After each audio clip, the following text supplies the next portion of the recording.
नमस्कार दोस्तों। आज मैं एक ऐसे टॉपिक के बारे में आपसे बात करने जा रहा हूँ जो लगभग हर एग्जाम में आता है और वह टॉपिक महात्मा गांधी से संबंधित है। गांधी के द्वारा 3 आंदोलन चलाए गए, आप सबको ज्ञात है।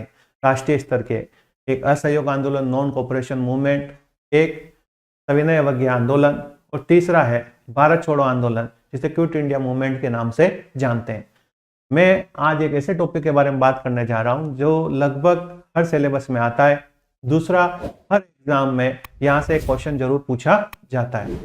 बहुत सारी किताबें, पुस्तकें आपने पढ़ी होगी, इस टॉपिक के बारे में आपने चर्चा की होगी, लेकिन मैं इसकी थोड़ी पृष्ठभूमि के बारे में, उसके बाद की बातों के बारे में थोड़ा आपसे बताना चाहूंगा और इस दौरान जो घटनाएं घटित हुई उसके बारे में प्रकाश डालना चाहूंगा। उन घटनाओं से कई बार एग्जाम में क्वेश्चन पूछे जाते हैं। देखो, सविनय अवज्ञा आंदोलन एक गांधी के द्वारा एक महत्वपूर्ण आंदोलन था और आप सबने ये भी सुन रखा होगा कि टाइम सूची, जो टाइम पत्रिका जो निकलती है, उसने विश्व के 10 बड़े आंदोलन में अब तक के, उसमें भारत के एक आंदोलन को जगह दी है और वह आंदोलन कौन सा है? सविनय अवज्ञा आंदोलन। पहले नंबर पर आपको पता होगा, अमेरिकी क्रांति के दौरान एक घटना घटित हुई, बोस्टन टी पार्टी, जो सैमुअल एडम्स के नेतृत्व में होती है। उसी दौरान कहते हैं उन 10 आंदोलन में भारत के किस आंदोलन को जगह मिली? तो वह आंदोलन कौन सा है? सविनय अवज्ञा आंदोलन। देखो, सविनय अवज्ञा आंदोलन से पहले की बात करें तो गांधी का आंदोलन चला चुके थे, जिसे अपन असहयोग आंदोलन के नाम से जानते हैं। असहयोग आंदोलन गांधी ने अपने सिद्धांतों पर खड़ा किया, लेकिन कहते हैं जब गांधी के सिद्धांत उलट हुए, उलट होने का मतलब अहिंसा के तर्ज पर जब आंदोलन प्रारंभ किया, और आंदोलन में ऐसा कहते हैं कि जब हिंसा होने लगी, जब केरल में मोपला मुसलमानों के द्वारा हिंदू जमींदारों पर वह जो है हिंसा की गई, इधर चोरी चोरा कांड हुआ, आपने सुना होगा। उस कांड में जो है आंदोलनकारियों ने थाने का घेराव करके पुलिस कर्मियों को जिंदा जला दिया। इन बहुत सारी घटनाओं से शौकत अली और मोहम्मद अली, जो खिलाफत आंदोलन के नेता थे, वह भड़काऊ भाषण देने का काम कर रहे थे, युवाओं को भड़काने का काम, यानी जो है उनको उत्तेजित करने का काम कर रहे थे। तो बाद में आंदोलन हिंसक प्रवृत्ति की ओर बढ़ जाता है। तो गांधी जी दुखी होकर कांग्रेस की बारडोली बैठक में वह क्या करते? 12 फरवरी को आंदोलन रद्द करने की घोषणा कर देते। असहयोग आंदोलन समाप्त हो जाता है, गांधी की आलोचना होती है, लेकिन गांधी ने इसकी परवाह नहीं की और यंग इंडिया में लिखा, मैं हर एक यंत्रणा का घूंट पीने को तैयार हूं, लेकिन मैं अपने सिद्धांतों से समझौता नहीं कर सकता। बाद में गांधी को गिरफ्तार कर लिया जाता है, गांधी को 6 वर्ष की सजा सुनाई जाती है, लेकिन 1924 में गांधी रिहा हो जाते। दूसरी तरफ ऐसा कहते हैं कि जब असहयोग आंदोलन समाप्त हो गया तो जो युवा थे, उन युवाओं में एक अलग तरह की बेचैनी थी कि किस तरह से देश को आजाद करवाया जाए। तो कहते हैं भारत में फिर क्रांतिकारी घटनाएं प्रारंभ हो जाती है, और क्रांतिकारी घटनाओं में आपने सुना होगा कि 1924 में एक पार्टी की स्थापना होती है जिसका नाम था हिंदुस्तान रिपब्लिक एसोसिएशन। कानपुर में सचिंद्र सान्याल, राम प्रसाद बिस्मिल के द्वारा, और 9 अगस्त 1925 को उसी पार्टी के सदस्यों ने बिस्मिल के नेतृत्व में वह काकोरी जो घटना की, काकोरी घटना को अंजाम दिया। काकोरी नामक स्टेशन पर सरकारी खजाने को लूट लिया। बाद में बिस्मिल, राजेंद्र लाहिड़ी, अशफाक उल्लाह खां, इन लोगों पर मुकदमा चलता और इन्हें फांसी की सजा सुनाई जाती। उसी दौरान आपने ये भी सुना होगा कि स्वराज पार्टी की स्थापना हो जाती है, कांग्रेस अपना रुख बदल देती है और स्वराज पार्टी की स्थापना हो जाती है। स्वराज पार्टी चुनाव लड़ती है और चुनाव के माध्यम से विधानसभाओं में जाकर सरकार की कार्यवाही में बाधा उत्पन्न करना चाहती थी। चित्तरंजन दास, सुभाष चंद्र बोस, मोतीलाल नेहरू जैसे लोग स्वराज पार्टी का गठन कर देते। एक तरह स्वराज पार्टी चल रही थी, चित्तरंजन दास की मृत्यु हो जाती, बाद में स्वराज पार्टी जो है वापस समाप्त हो जाती है। दूसरी ओर क्रांतिकारी घटनाएं प्रारंभ हो जाती है। उसी दौरान आपने सुना होगा एक घटना घटित होती है कि कमीशन भारत आता है, और उस कमीशन का नाम था साइमन कमीशन। साइमन कमीशन के लिए दोस्तों ऐसा कहा जाता है कि 1919 का जो अधिनियम आया था, मॉन्टेग्यू चेम्सफोर्ड सुधार, उसमें उस एक धारा में कहा गया कि हम 10 वर्ष बाद इस जो है मॉन्टेग्यू चेम्सफोर्ड की समीक्षा करेंगे, ये कितना प्रभावी रहा और कितना अप्रभावी रहा, और अप्रभावी रहा तो किन कारणों से रहा, तो हम इसके ऊपर जो है क्या करेंगे? समीक्षा करेंगे। तो कहते हैं ब्रिटेन में चुनाव होने वाले थे। ब्रिटेन में 2 पार्टियां, एक लेबर पार्टी, एक कंजर्वेटिव पार्टी। लेबर पार्टी कहते हैं भारत के लिए कहीं ना कहीं सॉफ्ट कॉर्नर रखती थी, दूसरा कंजर्वेटिव पार्टी भारत से विरोध रखती थी। तो जब कंजर्वेटिव पार्टी की सरकार थी 27 के आसपास, और उनको पता था कि अब चुनाव होने वाले और हो सकता है लेबर पार्टी की सत्ता आ जाए, तो क्यों ना हम पहले ही आयोग का गठन कर दें। और 10 वर्ष पूर्व ही ऐसा कहते हैं कि 27 में होने तो 29 में चाहिए था, लेकिन 27 में ऐसा कहते हैं कि क्या कर दिया गया? एक कमीशन का गठन किया गया, साइमन कमीशन का, सर जॉन साइमन की अध्यक्षता में, जिसके 7 सदस्य थे। और आप सबने सुना होगा कि वह साइमन कमीशन भारत आता है, जिसमें एक भी जो है भारतीय सदस्य नहीं था। तो इसे व्हाइटमैन कमीशन भी कहा गया। दूसरी तरफ ऐसा कहते हैं कि भगत सिंह, चंद्रशेखर आजाद, सुखदेव, राजगुरु, इनके नेतृत्व में एक पार्टी बना दी जाती है, हिंदुस्तान सोशलिस्ट रिपब्लिक पार्टी। यह पार्टी क्या करती है कि दिल्ली के फिरोजशाह कोटला मैदान में पार्टी का गठन होता है। जब साइमन कमीशन जगह जगह जा रहा था तो साइमन कमीशन का विरोध हो रहा था। कहते कांग्रेस का एक अधिवेशन होता है मद्रास में, जिसके अध्यक्ष अंसारी थे। उस अधिवेशन में प्रस्ताव पारित किया जाता है कि साइमन कमीशन का विरोध करना है। तो साइमन कमीशन जब लाहौर पहुंचता है तो लाला लाजपत राय के नेतृत्व में जब विरोध किया जा रहा था, लाला जी बीमार थे फिर भी जो है सबसे आगे खड़े थे। सैंडर्स के द्वारा लाठीचार्ज के आदेश दिए जाते हैं और लाला जी लाठीचार्ज में घायल हो जाते हैं और बाद में उनकी मृत्यु हो जाती है। तो हिंदुस्तान सोशलिस्ट रिपब्लिक एसोसिएशन जो चंद्रशेखर आजाद, भगत सिंह, सुखदेव, राजगुरु के द्वारा बनाई गई, उन सदस्यों ने तय किया कि लाला जी की हत्या का बदला लेंगे और बाद में सैंडर्स को गोली मार दी जाती। ये सारी घटनाएं जब चल रही थी देश में, तब गांधी को लगा कि क्यों ना अब समय आ गया है कि आंदोलन चलाना चाहिए। तो कांग्रेस का एक अधिवेशन होता है 1929 में लाहौर में। उस अधिवेशन में तय किया जाता है कि एक तो पूर्ण स्वराज का प्रस्ताव पारित किया जाता है नेहरू की अध्यक्षता में।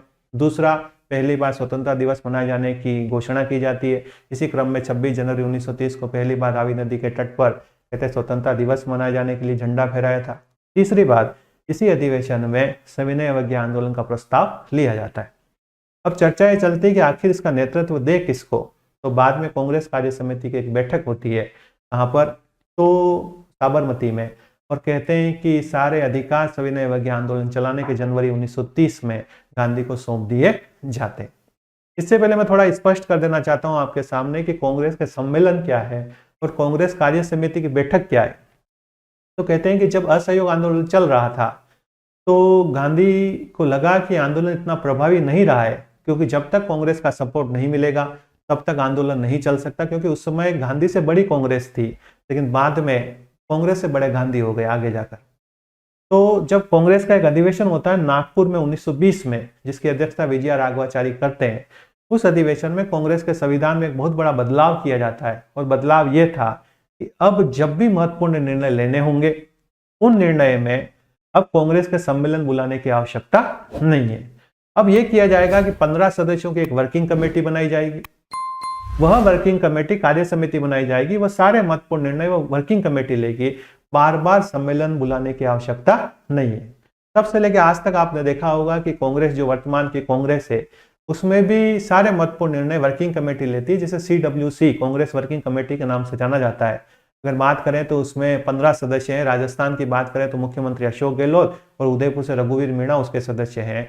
तो तब से लेकर अब तक नागपुर अधिवेशन से अब तक सारे महत्वपूर्ण निर्णय कौन लेता है, तो वर्किंग कमेटी लेती है। बीजेपी की बात करें, भारतीय जनता पार्टी की, तो सारे महत्वपूर्ण निर्णय संसदीय बोर्ड लेता है। ठीक है, तो अब ऐसा कहा गया कि सविनय अवज्ञा आंदोलन को गांधी को सारे अधिकार सौंप दिए गए, लेकिन गांधी ने कांग्रेस से कहा कि मैं अपनी शर्तों पे आंदोलन चलाऊंगा, आप लोग बीच में इंटरफेयर नहीं करोगे कि आंदोलन में समाप्त करूं, चालू करूं, बंद करूं, वापस चालू करूं, आपको बोलने का अधिकार नहीं है। तो कांग्रेस वालों ने कहा आप चालू कीजिए, जो बात की बाद में देखी जाएगी, और गांधी को सारे अधिकार सौंप दिए जाते। अब देखना, उस समय वायसराय लॉर्ड इरविन, गांधी ने इरविन को एक पत्र लिखा और उस पत्र में 11 सूत्री मांगे रखी। कितनी मांगे रखी? 11 सूत्री मांगे रखी। और कहते हैं कि जब गांधी ने 11 सूत्री मांगे रखी तो उसमें बहुत सारी मांगे थी, जिसमें मुख्य मांग थी नमक कर को समाप्त करना। गांधी ने मेन जो है टारगेट रखा नमक को। नमक इसलिए रखा कि गांधी को पता था कि हर वर्ग के, हर लिंग के, हर व्यक्ति के, हर भाषा के लोग के लिए ये महत्वपूर्ण चीज है और हर व्यक्ति के काम आती है, चाहे गरीब हो, अमीर हो, स्त्री हो, पुरुष हो, बच्चा हो, ठीक है, किसी भी प्रांत में रहता हो, सबके लिए क्या जरूरी है? तो क्या जरूरी है? नमक जरूरी है। तो गांधी ने नमक को केंद्र में रखा और 11 सूत्री मांगे रखी। उसमें बहुत सारी मांगे थी और गांधी ने इन मांगों के माध्यम से हर वर्ग को साधा। नेता वही होता है जो आंदोलन चलाने से पहले हर वर्ग को वह जो है प्रभावित करता है। तो गांधी ने इस मांगों के माध्यम से कहा कि लगान कम किया जाए। अब लगान कम किया जाए तो लगान कम होगा तो खुश कौन होंगे? किसान होंगे। तो किसान सोचते गांधी जी हमारी बात करें। व्यापारियों के लिए कहा कि सीलिंग को कम किया जाए, पौंड का जो है वैल्यू कम की जाए, सीलिंग की वैल्यू कम की जाए। तो उनको लगा, व्यापारियों को लगा कि गांधी हमारे हित की बात करें। शराब और ताड़ी की दुकानों पर धरना देने का अधिकार दिया जाए, तो महिलाओं को साधा कि महिलाएं जो है शराब वोट से बड़ी दुखी थी, तो धरना देने का काम किया जाए, सैनिकों के खर्च में कटौती की जाए, हर व्यक्ति को क्या रखा जाए, तो हर व्यक्ति को हथियार रखने की जो है अनुमति दी जाए। अब तक जितने आंदोलन में जो व्यक्ति बंद है उनको राजनीतिक कैदियों की रिहाई की जाए, तो जिनके परिवार वाले बंद है वो व्यक्ति गांधी के साथ जुड़ेंगे। तो कहते हैं कि मांगे 11 सूत्री मांगे गांधी ने सामने रखी, और सफल नेता वही होता है कि ऐसी मांगे रखे कि सामने वाला पूरा नहीं कर पाए, और मांगे पूरी कर ले जाए तो फिर आंदोलन चलाने का मतलब ही क्या रहा। तो इन मांगों के माध्यम से इरविन के सामने उन्होंने 11 सूत्री मांगे रखी, इरविन ने मांगे ठुकरा दी। तो गांधी जी कहते हैं कि मैंने रोटी मांगी थी और मुझे पत्थर मिला, इंतजार की घड़ियां समाप्त हुई। ठीक है, और कहते हैं एक आंदोलन चल पड़ता है भारत में, जिसे अपन किस नाम से जानते हैं, सविनय अवज्ञा आंदोलन। दूसरे शब्दों में अगर मैं आपसे कहूं कि सविनय अवज्ञा आंदोलन के दौरान एक यात्रा चलती है जिसे अपन क्या कहते हैं, दांडी यात्रा। कौन सी यात्रा चली? दांडी यात्रा। दांडी यात्रा बेसिकली क्या थी? देखो कि गांधी जी साबरमती में थे, और साबरमती से दांडी तट पर पहुंचने का जो क्रम था उसे क्या कहा जाता है, दांडी यात्रा। तो कहते हैं कि दांडी यात्रा प्रारंभ होती है साबरमती आश्रम से, और यह पहुंचती है नवसारी में दांडी तट पर। ठीक है, रवाना होती 12 मार्च 1930 को। गांधी जी के साथ रवाना होते 78 अनुयायी। कितने लोग थे? तो कितने योग थे? 78 अनुयायी, जिसमें कहते हैं डॉक्टर राजेंद्र प्रसाद, जिसमें कहा जाता है कि सरोजनी नायडू, इमाम साहब, मणिलाल जो है कांग्रेस गांधी जी के पुत्र थे। और कहते हैं कि यह 5 मार्च को दांडी तट पर पहुंचती। 6 मार्च को गांधी जी दांडी तट पर पहुंचकर हाथ में नमक लेते हैं और वापस छोड़ देते हैं। यानी एक अंग्रेजों ने यह कह रखा था कि भारतीयों को नमक बनाने का अधिकार नहीं है, तो गांधी क्या करते, तो क्या करते, नमक कानून को तोड़ देते हैं। और इसी के साथ ऐसा कहते हैं कि एक आंदोलन प्रारंभ हो जाता है, जिसे अपन सविनय अवज्ञा आंदोलन के नाम से जानते हैं। क्वेश्चन के दांडी यात्रा किस आंदोलन से जुड़ी हुई है? तो किस आंदोलन से जुड़ी हुई? तो किस आंदोलन से जुड़ी हुई है कि सविनय अवज्ञा आंदोलन। और कहते हैं कि गांधी चाहते थे तो बाइक पे बैठकर चले जाते, मोटरसाइकिल पे बैठकर चले जाते, लेकिन गांधी नेता थे प्योर रूप से। गांधी जानते थे कि जब लोग जुड़ेंगे, लोगों का हुजूम जुड़ेगा, तभी आंदोलन प्रभावी हो सकता है। तो यहाँ से तो निकले थे 78, लेकिन हजारों की संख्या में लोग जो है दांडी तट पर जुट जाते। ऐसा कहते हैं कि आंदोलन चल पड़ा। और आंदोलन प्रारंभ कब हुआ? तो 6 मार्च 1930 को। अब देखना, कहते हैं कि जब आंदोलन चला तो आंदोलन के दौरान पूरे देश में क्या क्या घटनाएं घटित होती है, उन घटनाओं के बारे में मैं आपसे थोड़ी बात करना चाहता हूं। कहते हैं कि आंदोलन चला,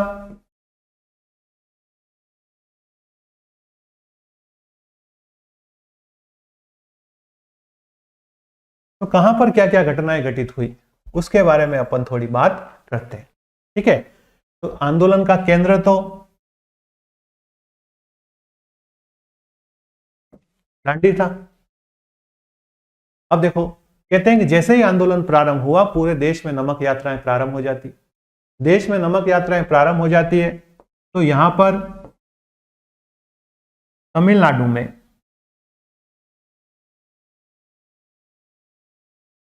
श्री राजगोपालचारी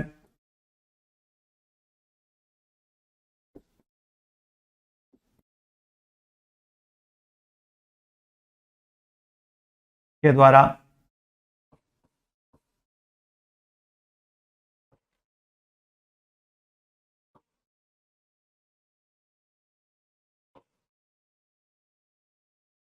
त्रिचनापल्ली से वेदारण्यम तक की नमक यात्रा निकाली जाती है। तमिलनाडु की बात कर रहे हैं कि राजगोपालचारी के द्वारा त्रिचनापल्ली से वेदारण्यम की नमक यात्रा निकाली जाती है। इधर केरल के तट पर वाइकोम सत्याग्रह के नेता थे केलप्पन, इनके द्वारा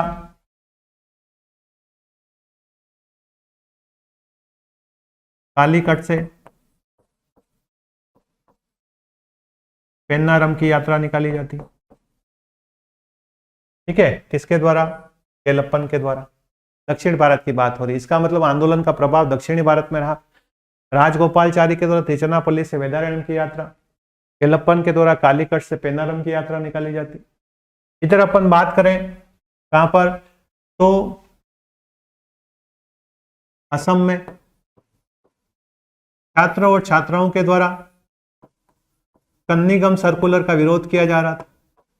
बेसिकली कन्नीगम सर्कुलर क्या था, तो कहते हैं आज आपने देखा होगा जब अपन कॉलेज पास आउट होते हैं और जब कॉलेज से निकलते हैं तो कॉलेज के द्वारा अपने को कैरेक्टर सर्टिफिकेट दिया जाता है। उस समय अंग्रेजों ने कहा कि आप घर से कैरेक्टर सर्टिफिकेट लाइए कि मेरे बेटे और बेटी का कैरेक्टर सही है, इसे एडमिशन दिया जाए। तो लोग भड़क उठते हैं कि ये क्या। तो उस कन्नीगम सर्कुलर के विरोध में असम में सविनय अवज्ञा आंदोलन के दौरान आंदोलन चलता है। इसी दौरान ऐसा कहते हैं छात्रों के द्वारा वानर सेना और छात्राओं के द्वारा माजेरी सेना का गठन किया जाता है। तो वानर सेना और माजेरी सेना का संबंध किससे, तो सविनय अवज्ञा आंदोलन से। फिर बात करें अपन नागालैंड की,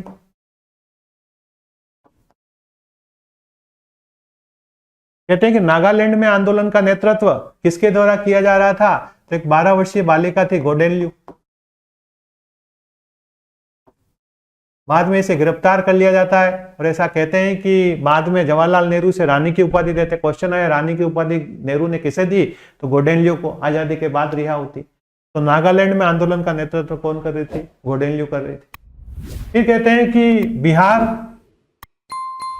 के लोग चौकीदार कर का विरोध कर रहे थे आंदोलन के दौरान। चौकीदार कर का विरोध करते कहां के लोग, बिहार के लोग। मध्य प्रांत के लोग वन कानूनों का विरोध करते हैं। इसका विरोध करते हैं, वन कानूनों का विरोध करते हैं। इधर पेशावर में एक रेजिमेंट होती है गढ़वाल रेजिमेंट। कहते हैं कि गढ़वाल रेजिमेंट का नेतृत्व कर रहा था चंद्रसिंह गढ़वाल। यह आंदोलनकारियों पर गोली चलाने से मना कर देता है आंदोलन के दौरान गढ़वाल रेजिमेंट ने। क्वेश्चन पूछा किस रेजिमेंट ने गोली चलाने से मना कर दिया, गढ़वाल रेजिमेंट। फिर बात करें अपन तो उत्तर पश्चिमी सीमा प्रांत,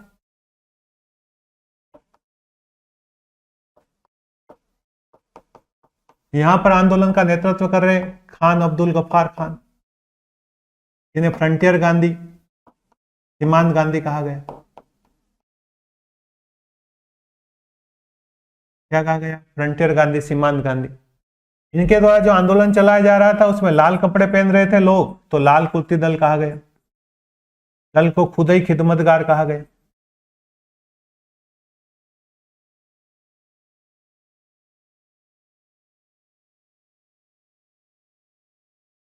खान अब्दुल गफ्फार खान। गफ्फार खान के बारे में आपने सुना होगा कि जब भारत और पाकिस्तान का जब विभाजन हो रहा था तो गफ्फार खान ने कहा कि कांग्रेस ने हमारे आंदोलन को बेड़े के सामने फेंक दिया। ऐसा स्टेटमेंट किसने दिया था, खान अब्दुल गफ्फार खान। खान अब्दुल गफ्फार खान 1987 में इन्हें भारत रत्न दिया गया, पहले विदेशी थे जिन्हें भारत रत्न मिला। तो वह कौन थे, खान अब्दुल गफ्फार खान, जिन्हें सीमांत गांधी या फ्रंटियर गांधी के नाम से जानते। लाल कुर्ती दल खुद ही खिदमतगार चलाए। तो आंदोलन में प्रमुख रूप से जो घटनाएं चल रही थी, उसी दौरान आंदोलन का सबसे भयानक और सबसे विभत्स घटना कहां हुई, तो गुजरात में एक स्थान है धरासणा। धरासणा कहां है, गुजरात में। कहते हैं सरोजनी नायडू, इमाम साहब, मणिलाल एक नमक कारखाने की ओर बढ़ रहे थे। पुलिस के द्वारा इनके ऊपर लाठीचार्ज किया जाता है। लाठीचार्ज इतना किया जाता है कि लाठियां टूट जाती, लोग घायल हो जाते। इस दृश्य को एक अमेरिकी पत्रकार देख रहा था, मिलर का समाचार पत्र था न्यू फ्रीमैन। तो मिलर ने अपने समाचार पत्र में लिखा कि मैंने मेरे जीवन के 18 वर्षों में कई देशों में छोटे बड़े आंदोलन देखे, लेकिन इतनी भयानक, इतनी विभत्स घटना मैंने मेरे जीवन में नहीं देखी। ये किसने कहा, तो मिलर ने कहा था। किस घटना के लिए कहा, धरासणा के लिए कहा था। तो ये सारी घटनाएं किससे कब घटित हुई, तो कब घटित हुई, सविनय अवज्ञा आंदोलन।